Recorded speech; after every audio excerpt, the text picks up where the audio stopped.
Christian history presents a specific problem. The faith is built on ancient, static documents, yet over 2 millennia, doctrines derived from those texts shifted repeatedly.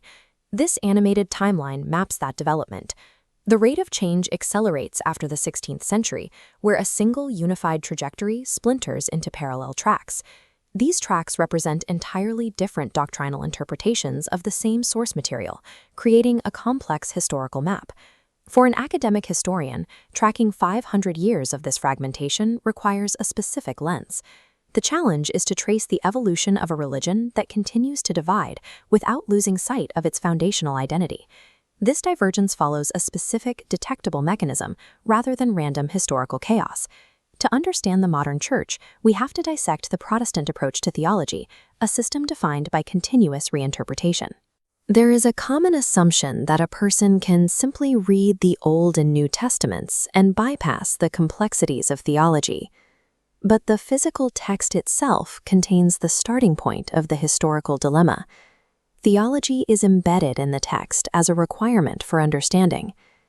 In the Gospel of Matthew, Jesus asks his disciples, "Who do you say that I am?" Answering that question forces the respondent to formulate a doctrinal statement. Peter's response, naming Jesus as the Christ, is a formal theological claim.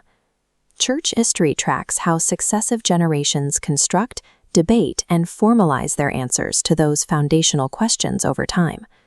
This reveals the core of the historiographical framework. Protestant theology is explicitly non-static. Because theology cannot be kept sealed in a box, it is re-understood and reinterpreted by every generation. The primary engine driving Protestant theological development is recurrent reinterpretation. We can model this engine using a baseline representing fundamental continuity, the core principles carried forward by the Church over time. That continuity is constantly interrupted. It faces pressure from new historical needs or shifting socio-political situations that force the Church to adapt. The first evolutionary pathway is reaction. Doctrine is reformulated to address an external threat or an internal dispute. The second pathway is revival. Here, doctrine is reformulated by renewing foundational principles to fit the specific demands of a new era. For a religion anchored to a closed text, these pathways represent the primary survival strategies when facing rapid changes in political authority or scientific understanding. Major theological developments since the 16th century generally categorized as either a strategic reaction or a structural revival. These pathways of reaction and revival do not happen in an intellectual vacuum. To track these shifts, historians use a specific analytical tool, the triad of theological evolution. The first variable is important people. History requires specific human agents to initiate a change in thought. Karl Barth is a prime 20th century example, a specific individual whose work catalyzed a pivot in how the Church understood its own mission. The second variable is important ideas, such as Barth's doctrine of election, which provided the intellectual content for that pivot. The third variable is important events. Ideas only take root when they intersect with major historical catalysts that make them necessary. When these variables align, the physical environment of the Church becomes the ground where ideas are debated and institutionalized.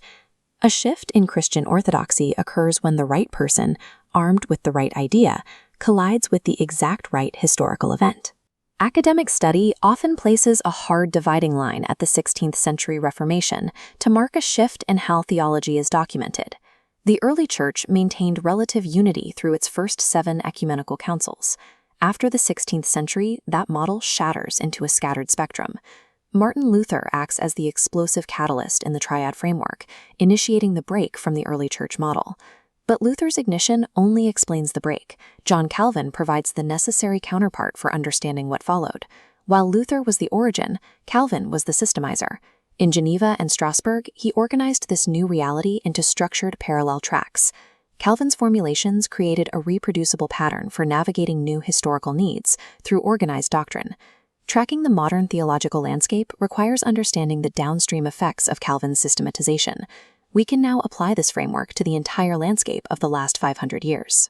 The triad acts as a lens. By sweeping it across the timeline, historians identify specific areas of consensus and division. Scanning into the 20th century, we see historical pressure forcing another massive theological reinterpretation. Dietrich Bonhoeffer embodies the triad. He was a person whose theology was tethered to the specific crisis of his era.